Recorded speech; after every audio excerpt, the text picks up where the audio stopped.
Hey guys, welcome back to my channel.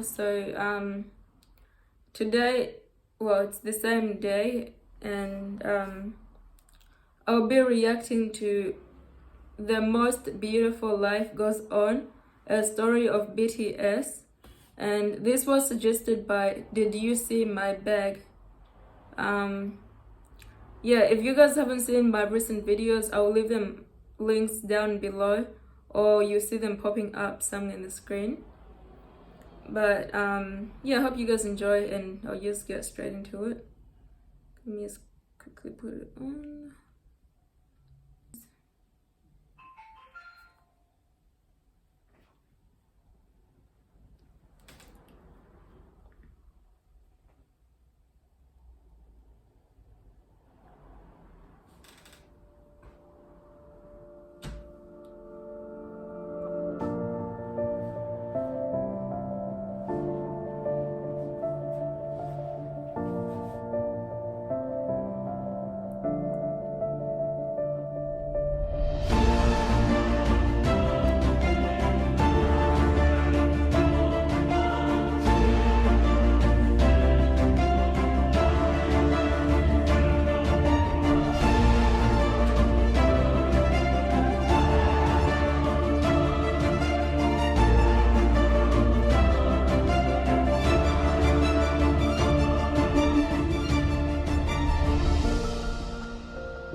I know it only just started, but for some reason it kind of sounds like it's a depressing show. Hopefully it probably won't be.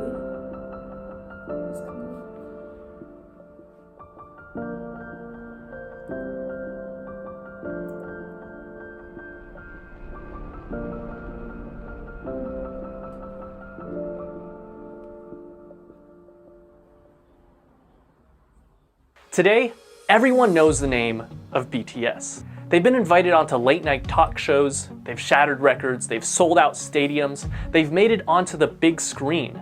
These days, you'd be hard-pressed to find someone who didn't know who these guys were, or at least haven't heard one of their songs. And if they don't, either they've been living under a rock, or they're 100 years old. The success of the Bangtan Boys is worldwide, but it wasn't always like this. And it all started with one man. YG. YG wanted to make himself a rap group. In the late 90s, he experimented with this idea with different trainees, eventually choosing 7 members. And while 3 of them eventually left, the remaining 4, Teddy, Danny, Jinhwan, and Baekhyun, debuted in 1998 as One Time. Their first album, titled One for Your Mind, was one of the year's best-selling albums and won several awards, including the Global Disc and SBS Music Awards for Best New Artist and KMTV's Award for Best Hip Hop Artist. The group enjoyed moderate success and released 4 more albums before going on indefinite hiatus in. I'm actually already starting to like learn a lot within the first few minutes. It's only been 2 minutes already, and I've learned quite a lot of how it sort of ish started. I hope you guys are also learning something new as well. 2006 due to their mandatory military service. The year was 2010, and the 5-year-old company, Big Hit Entertainment, had previously signed 2 artists, 88 and 2AM. They had their share of successes, but they were very traditional K-pop groups. Big Hit wanted a fresh, new sound, and upon listening to One Time, CEO Hitman Bang Si-hyuk had decided that that was the sound that he was looking for. And on top of that, the youth needed someone to relate to, and more importantly, look up to. He had decided he would create a hip-hop group.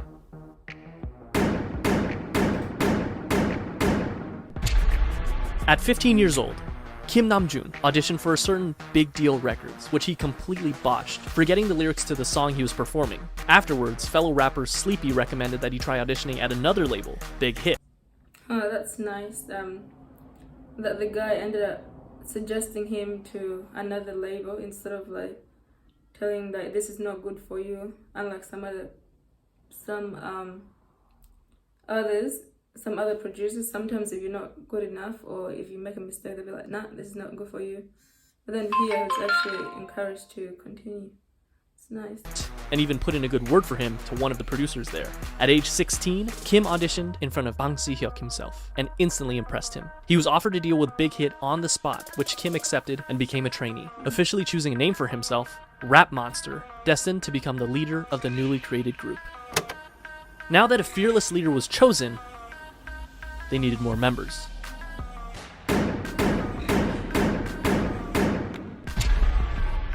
Min Young-gi was a 17-year-old living in Daegu, an avid basketball player and rapper.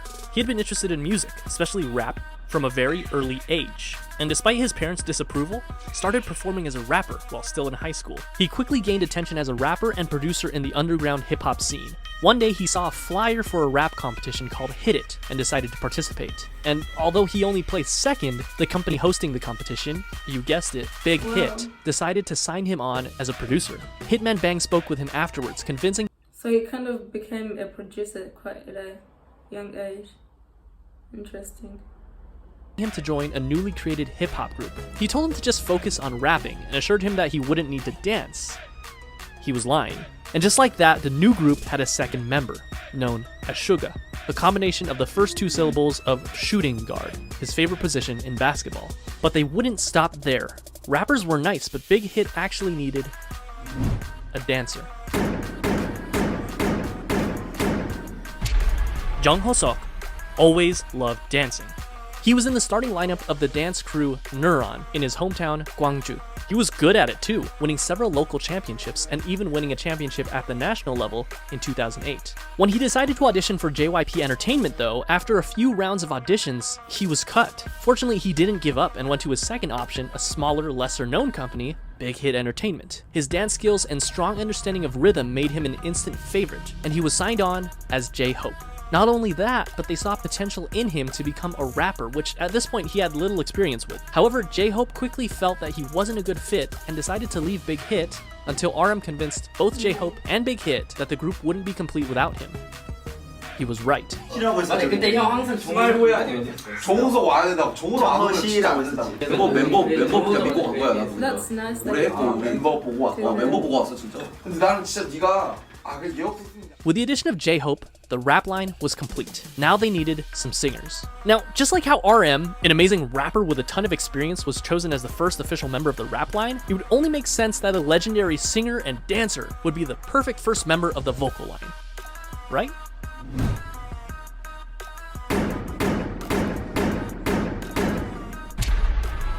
But Kim Seok-jin didn't have any sort of experience like that.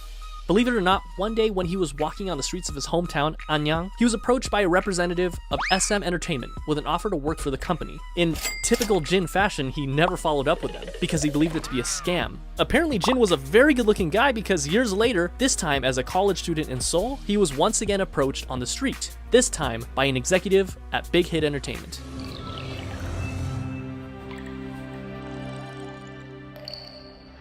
He didn't sing, he didn't dance. He was at school to become an actor, and he decided to audition to become an actor. Big Hit, however, had different plans for him, and convinced him to become a vocalist for their new group. To do so, he literally learned to dance and sing starting from zero, but thankfully, not without help from other vocalists.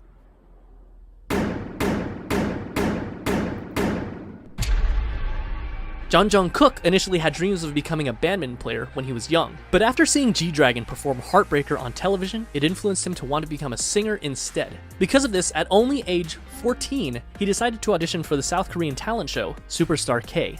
He didn't pass auditions, but this was just enough to catch the eye of not one company, not two companies, but 7 different companies. This included JYP, FNC, Woollim, Starship Entertainment, TS, Cube, and of course, Big Hit Entertainment. So why did Jungkook, given the choice of all these bigger companies, decide to go with the relatively smaller company, Big Hit? The answer was simple. Because he thought, and I quote, RM was cool, so I wanted to sign with them. That brings the number of members to 5. The next member of BTS was just as surprised to find Big Hit as Big Hit was to find him, and it almost didn't happen.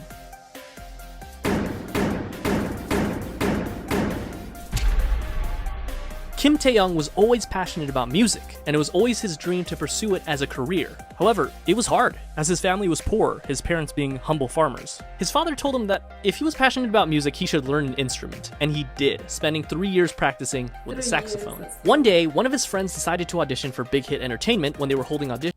If that was me, there was no way I'd spend 3 years learning an instrument. I'd probably give up within the first few weeks. But, you know, yes. In his hometown of Daegu. Tae-young, being a good friend, came with him to keep him company. But when one of the team members... So I had to go and get a charger. My phone almost died. Let's continue from where I was up to. The audition saw Tae-young, he encouraged him to audition as well. With nothing to lose, he did. That day, he was the only one in Daegu to move on to the next round of auditions, and eventually became a trainee for Big Hit Entertainment. They decided to keep him as a surprise member and didn't want to reveal him as one of the members until his debut. In the same vein, Big Hit had him choose something mysterious for his stage name. He decided to go with V for victory. Here seems like a nice round number to stop, right? 6 members for a new hip-hop group, 3 rappers and 3 vocalists. It seems like a complete group, but still there was something missing. Someone was missing. Someone that could take this already great group of artists and push it even further to achieve perfection. A powerhouse. Someone so naturally talented that they could stand out in a room full of already talented artists. This project that Big Hit had embarked upon needed a capstone.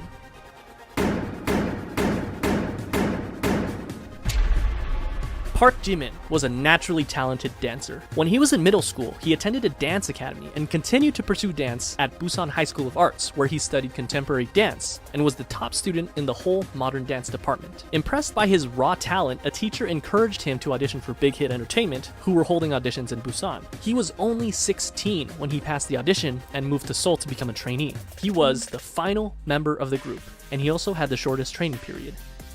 What's interesting to note is that the group feels very much ragtag because in a sense, with the exception of Jimin, it was. RM and J-Hope only auditioned for Big Hit because they didn't pass their auditions with the first company they chose. And despite their amazing talent, Suga and Jungkook didn't win the competitions they were in, but they signed on to Big Hit after the fact because of their high quality performances. V never even planned on auditioning and just decided to do it on a whim. And they literally just found Jin on the streets, but perhaps it was fate. Because this was the group that they chose. And just like that, in 2012, the newly created Bangtanso년dan, the Bulletproof Boy Scouts, or simply BTS, was 7.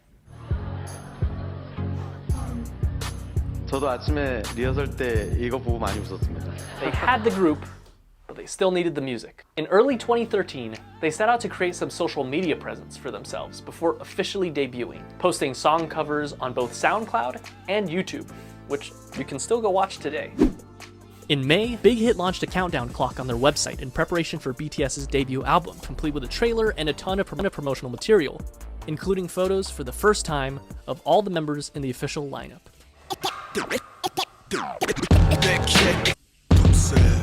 Finally, the big day came. June 12, 2013, BTS held a press conference and a debut showcase where they performed their 2 singles, No More Dream and We Are Bulletproof Part 2.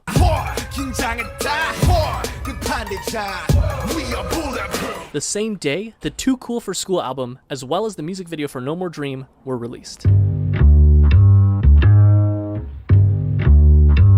The very next day, BTS performed the song again on their official debut stage on Mnet's M Countdown. This was the world's first taste of BTS. Commercially, the album didn't do extraordinarily well. The lead single, No More Dream, peaked at 124 in Korea, and the album sold only 24,000 copies during its first year. Bulletproof Part 2 didn't even chart. The first year wasn't all that great for BTS, but despite everything, people saw them. People saw the sparkle in their eyes and their limitless... Honestly, to me, it sounds like it's potential. And they were hot, of course. On July 9th, ARMY was established as BTS's official fandom. They made their comeback only 2 months later in September when they released their single, No, along with their EP, part 2 of what would be their school trilogy, Oh, Are You Late 2. In the music video for the single, they made a commentary on the harsh Korean education system, along with their previous themes of hopes and dreams. No peaked at 92 in Korea, but also quickly fell off the charts. The album debuted at number 4 on the Gaon Weekly chart and was the 55th best-selling album in South Korea that year. This was enough to secure them the coveted New Artist of the Year award at the Melon Music Awards, the Golden Disc Awards, and the Seoul Music Awards. Part 3 of the School trilogy was released in February of 2014, the EP School Love Affair. This time, the lead single was Boy in Love, and the other single being Just One Day. The album, as well as both singles, enjoyed moderate success, with the album topping the Gaon album chart as well as making its first... I still haven't listened to that song, so I will probably listen to it soon. Because someone suggested it to me, so I will check it out. First international appearance at number 3 on the Billboard World Albums chart. The album also marked their first distinctive change in theme, focusing more on school life and young love, as evidenced by their Boy in Love music video. They also held their first fan meetings with a crowd of 3,000 in Seoul. BTS was doing well, that is, until July. This is, unfortunately, a dark chapter in the lives of BTS and ARMY.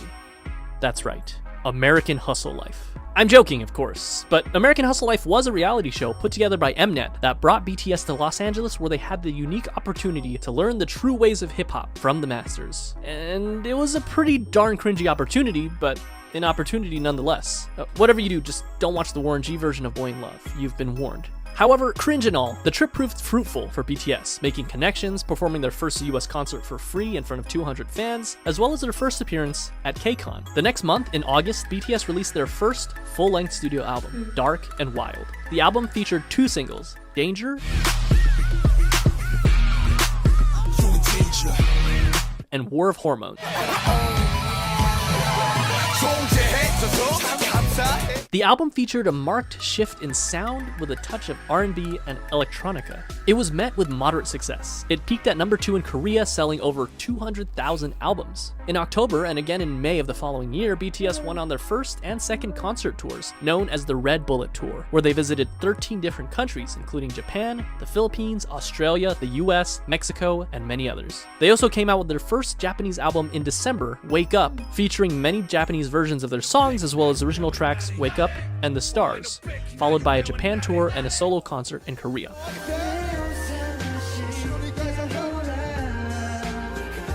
Although Dark and Wild got decent attention, they needed something different. They needed something that would shake things up. They got to work. April 29, 2015 was their comeback. When this album was produced, each member had a hand in writing songs for the album. They again changed their sound, from aggressive hip-hop to youthful, colorful styles. And not only their sound, but their image as well. This can be evidenced by their newest EP, The Most Beautiful Moment in Life. And just by looking at the album cover, they ditched the dark colors and the bulletproof vest symbol that had become so synonymous with BTS, and replaced it with a simple white and pink background overlaid with the title. And then, they dropped the single that would change everything. I Need You. I need you, girl. It was sentimental, it was hopeful, it was new. Just by looking at the music video, we can see that BTS has also ditched their punk bad boy image and replaced it with a more real, vulnerable, down-to-earth, and youthful feel. This proved to be the change that BTS needed for mainstream success. Billboard called it one of the greatest K-pop songs of the decade. It charted at number 5 in Korea, and even led them to their first music show win on SBS MTV's The Show. And that wasn't all, they released their second single, Dope, on June 24th, which started off with a poignant line from RM. 어서 와. 방탄은 처음이지? Welcome. Is this your first time with BTS? And you know what? For a lot of people, it was. In a way, their first studio album and tour can be seen as their stepping stone between old school BTS and new school. In November, they came back with their follow-up EP, The Most Beautiful Moment in Life, Part 2, the second EP in what would be dubbed the Youth Trilogy, which featured the single Run. The album focused even more on the frivolity, friendship, and carefree attitude that comes with enjoying one's youth, but just like in I Need You, contrasted that with suffering, depression, loneliness, society, and the stark and sometimes dark reality of life. Compare this with the far cry of the No More Dreams music video. It felt real. It was darker, grittier, more humble, more meaningful, and most importantly, RM lost his mohawk.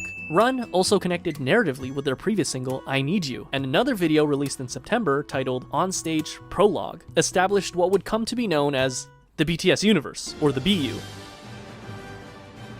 which would eventually combine music videos, short films, books, short stories, webtoons, and even a mobile game to create a cohesive story. And I won't go down this rabbit hole because there is a lot to digest, but it's definitely something to look into if you're a hardcore ARMY. The same month, they kicked off their there's actually quite a lot that these guys have achieved. third tour, the Most Beautiful Moment in Life on-stage tour, where they performed songs from their 2 recent EPs, Part 1 and Part 2. And Part 2 was a hit, their biggest so far. It topped the Weekly Gaon album and Billboard World Albums charts, and on Billboard, it stayed there for multiple weeks, the first K-pop act to do so. It also appeared on the Billboard 200 albums chart, not world albums, which is reserved for foreign non-English songs, but simply the top 200 albums, peaking at 171.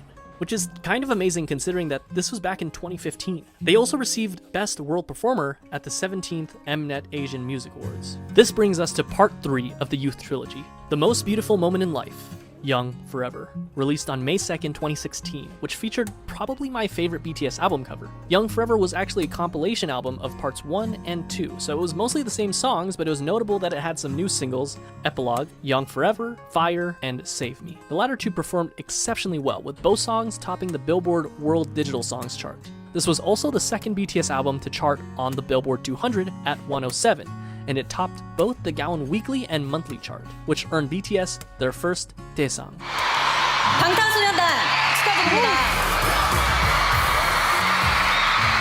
Album of the Year at the 8th Melon Music Awards. They went on to do the second half of their tour, The Most Beautiful Moment in Life on Stage Epilogue, selling out many of their concerts and even selling out KCON in the US where they headlined the event. In September, they dropped their second Japanese album, Youth, featuring Japanese versions of tracks from their previous 3 EPs,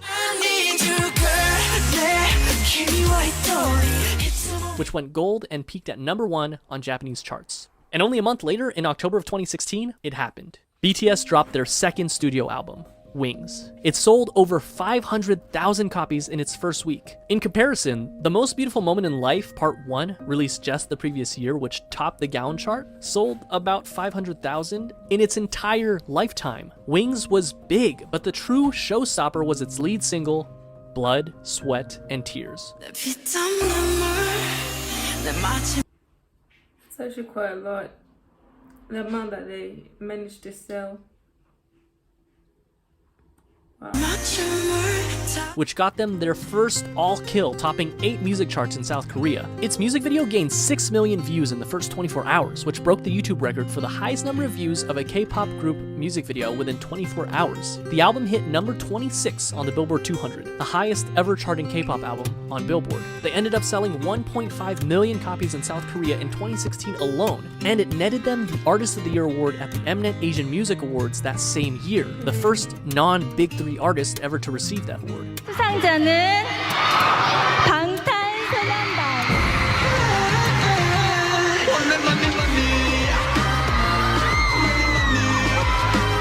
After Blood, Sweat, and Tears, they were on a roll. BTS was unstoppable. In February of 2017, they released the instant hit Spring Day, which, quoting a Korean reviewer, embodied nostalgia and sorrow and opened a new chapter in BTS's aesthetics and lyricism, and attracted fans across generational boundaries. Which, by the way, is still on Korean charts after nearly 4 years, and the same day I'm writing this, it ranked number 53 on Melon. It won Song of the Year at the 9th Melon Music Awards. After the release of Spring Day, they went on yet another tour, the 2017 BTS Live Trilogy, Episode 3, The Wings Tour. The tickets sold out within minutes, including in the United States, the first K-pop artist to do so, and went on to win Best Social Artist at the Billboard Music Awards. The first for a Korean artist, but they would go on to win this award 4 years in a row. The next year was a period of massive growth for both the group's popularity as well as their style. They released the Love Yourself series, starting with Love Yourself Her in September of 2017, Love Yourself Tear in May of 2018, and Love Yourself Answer in August of 2018. 3 albums that gave us some of the most classic BTS songs that we know and love today, such as Mic Drop,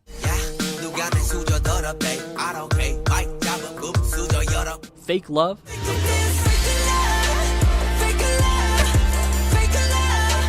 Euphoria, So guys, I recently listened to this one, the mic drop. If you haven't seen it, I leave it up somewhere in the description or in the video, and you guys can check it out. Idol, And that one too.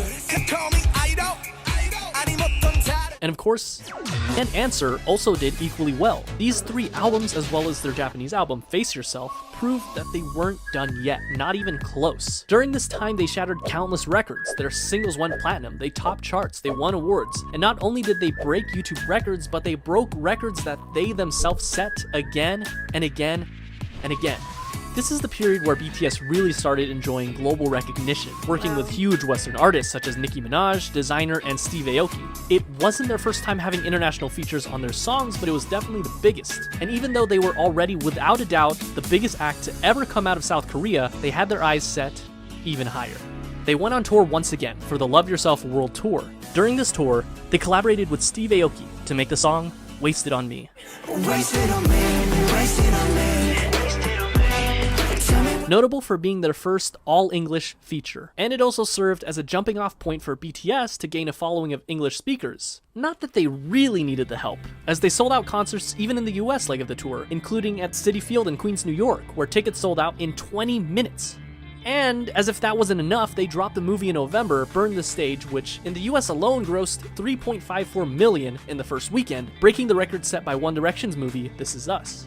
In September, RM had the unique opportunity to speak at the United Nations, where he spoke of anti-violence and self-love. 2 years later, he would be offered to speak on a second occasion about persistence and hope in the face of challenges. And to top it all off, in October, the president of South Korea awarded every member of BTS the 5th class Hwangwon Order of Cultural Merit for outstanding meritorious services in the field of culture and art, which is one of the highest South Korean orders of merit one can receive. And that's no exaggeration. 2019 estimates put BTS's contribution to the South Korean economy to the tune of $4.65 billion each year, an equivalent to 0.3% of the country's GDP. They were the youngest to ever receive the honor.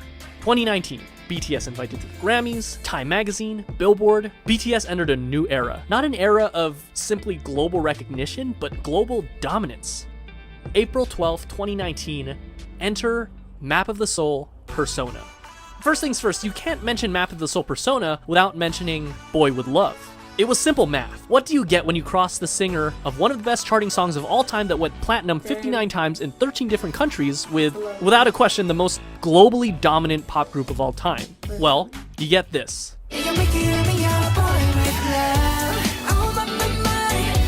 Nothing less than an instant hit. Number 8 on Billboard Hot 100, platinum in the US, 21 music show wins, number 1 on iTunes in 67 different countries, the most liked and the most viewed YouTube video in the first 24 hours, the fastest video to reach 100 million views, a current view count of over 1 billion views, 7 boys, 1 girl, and 7 different hair colors. They were the talk of the town, invited to talk show after talk show after talk show. The second single on the album was Make It Right. I can make it right. Written by Ed Sheeran himself, including a version featuring Lau.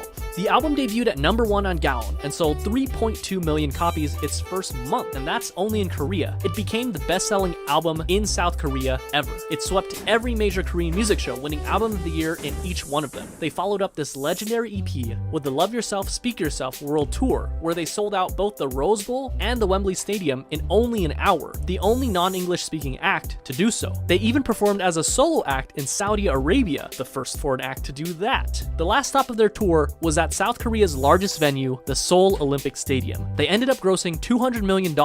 During this time, they also created a visual novel style game for mobile devices called BTS World, where the player can interact with the members. This also came with an original soundtrack with tracks unique to the game featuring Western artists. Zara Larsson, Charlie XCX, and Juice WRLD for the tracks A Brand New Day, Dream Glow, and All Night respectively. In December of 2019, the group swept the grand prizes for both the Melon and Mnet Music Award shows, the first artist to do that. Map of the Soul Persona was legendary, truly a marvel in modern music. So, How could BTS follow up the best-selling album in South Korean history, you may ask? Easy. Make an even better selling album. And that's what they did with Map of the Soul 7. The album was released on February 21st of 2020, featuring the singles Black Swan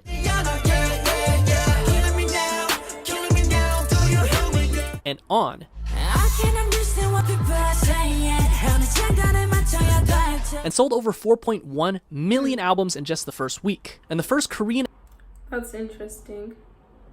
How they came up with the orange game. album to be certified as quadruple million on the Gaon Music Chart. It debuted at #1 on music charts all over the world, including the US, Korea, the UK, Japan, and much of Europe. It's not an exaggeration to say that this album left a permanent mark on the world, launching BTS into legendary status and becoming the best-selling artist in South Korean history. BTS had scheduled a Map of the Soul tour for April of that year, which would have undoubtedly outsold their record-breaking tour only a year prior. But unfortunately, the COVID pandemic caused the entire tour to be postponed, including the show at the Rose Bowl, which I was supposed to attend. But that didn't stop BTS, who performed virtual concerts, spoke at the Dear Class of 2020 graduation event, and released the Japanese version of their recent album with an original Japanese single, Stay Gold. Stay gold. And to top it all off, this was only June. At this point, it was clear that BTS had already dominated their home turf, and they had topped the music charts all over the world. This time, their sight was set for the very top. Remember that scene in The Social Network where Mark and Sean talk about how they don't want $1 million, they want $1 billion? How they're not interested in catching 14 trout, but they'd rather catch an 800-pound marlin? Well, that's what they set their sights on. The marlin, the biggest music industry in the world, the United States. And at the top of that music industry, #1 on Billboard Hot 100. This small group from a company that virtually no one had heard about 8 years ago planned to take on Goliath himself and dominate the American industry on their home turf. And all they had to do... I swear this COVID thing is literally ruining everyone's life. was speak English. Yeah. August 21st. Enter Dynamite.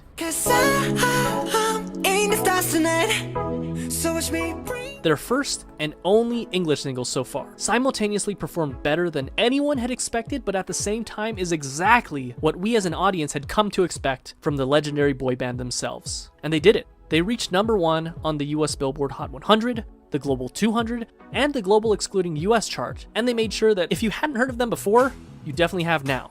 And if that wasn't already the biggest flex, on October 2nd, they came out with Savage Love BTS Remix with Jason Derulo,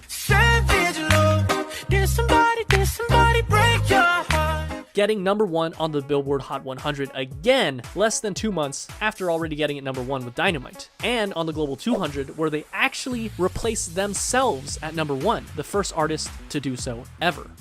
So what makes BTS so special? How did they achieve all this? K-pop is a genre that spans for at least 30 years, and there have been hundreds of boy groups and hundreds of girl groups. What did BTS do to rise above all of them and break through to markets never before seen? Historically, the boy band industry has been dominated by white English-speaking bands. And the fact that BTS has not only held their own, but blew any sign of competition out of the water on a global scale can be attributed to nothing less than their talent, hard work, and a bit of a 1 in a million miracle. They did it through their own blood, sweat, and tears, so to speak. Around the world, we see that boy bands have pretty much fallen into obscurity, but BTS is thriving. And though I've stated this all before, it's worth saying again, in contrast to other bands who would sing about romantic relationships with girls and what some would call predictable bubblegum pop tunes, BTS is continuously pushing the envelope and changing their styles. According to an article by Vulture.com, they describe this style as much less a successor of the Backstreet Boys and more of the successors of Michael Jackson, whose choreography and charisma were unprecedented. While of course there's a lot of love for the angelic vocals of BTS, rap has also played a very important part in creating their own style. In stark contrast to the typical boy band where every member sings, it's so refreshing when you're in the middle of a song and you hear RM's raw rapping skills, J-Hope's energy, or Suga's soul put into every single line. Interestingly enough, at the first glance, it seems that the success of BTS was miraculous, despite not being part of the Big Three, but it can also be argued that their success was because of their separation from the Big Three. Their label, Big Hit Entertainment, whose founder emphasizes artistic freedom more than anything else, allowed them to make their own sound. And going back to BTS universe, it's not often that a K-pop group does something special with each of their songs and albums, utilizing strong storytelling that can go beyond simply the song itself, but rather interconnected with other songs and even other albums to create one large overarching story. And not only do they all have their own expertise in performance, but also each of them have had the experience of writing and producing their own music, and they're not afraid to let their style evolve over time. BTS during their debut is such a far cry from Wings era BTS and current day BTS. They also chose to tackle more adult issues instead of simply love and girls. While they definitely didn't have a shortage of those, they also cover other very important issues such as mental health, regret, following your dreams, hard work, self-love, and many, many, many others. Add that to the fact that as fans, we can feel the authenticity of the members themselves. They seem approachable. BTS seems like there's a place for every type of fan. And in this fast-paced world where things change at unthinkable speeds, BTS has stayed grounded and faithful to who they were and who they are. Those kids we saw on American Hustle Life, along with their dreams and passions, are the same men who stand before us today. And while some artists like to keep their personal lives private, BTS gives us a look at their personal lives through their vlogs, which allow us to become more connected to them than ever before. What is truly amazing is that, with the exception of just one single, they're doing this all while singing in their native tongue, Korean. Their music holds so much power that it literally breaks through the barrier. It's actually so cool how they get to write their own songs and also kind of like direct the songs themselves. Barriers of language. Must be. And no, they're not done yet. Today, November 20th, they're releasing their 5th studio album, B. Their singles on the album, Dynamite and Life Goes On. And chances are, life will go on for BTS. And chances are they'll continue to break even more records. They've shown that they're capable of dominating music charts across the world and even reaching across the Pacific Ocean and conquering the music industry in the United States. What's next for them?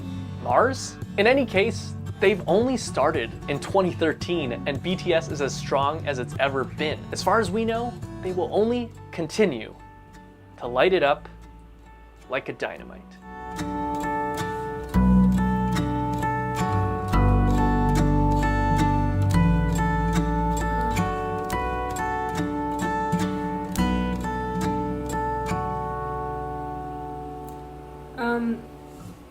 So I just finished and I hope you guys enjoyed this and learned a lot as well, because I also did learn a few things that I haven't watched from other videos, and I hope you guys had a great time watching it along with me as well.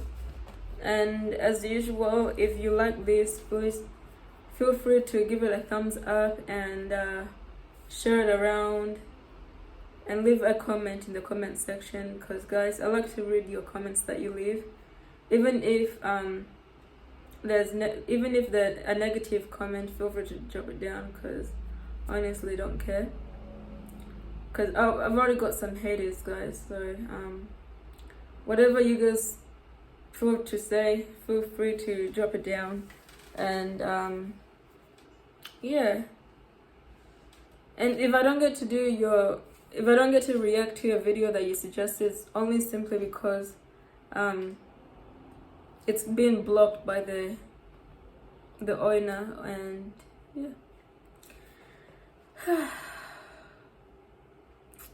Don't have anything to say.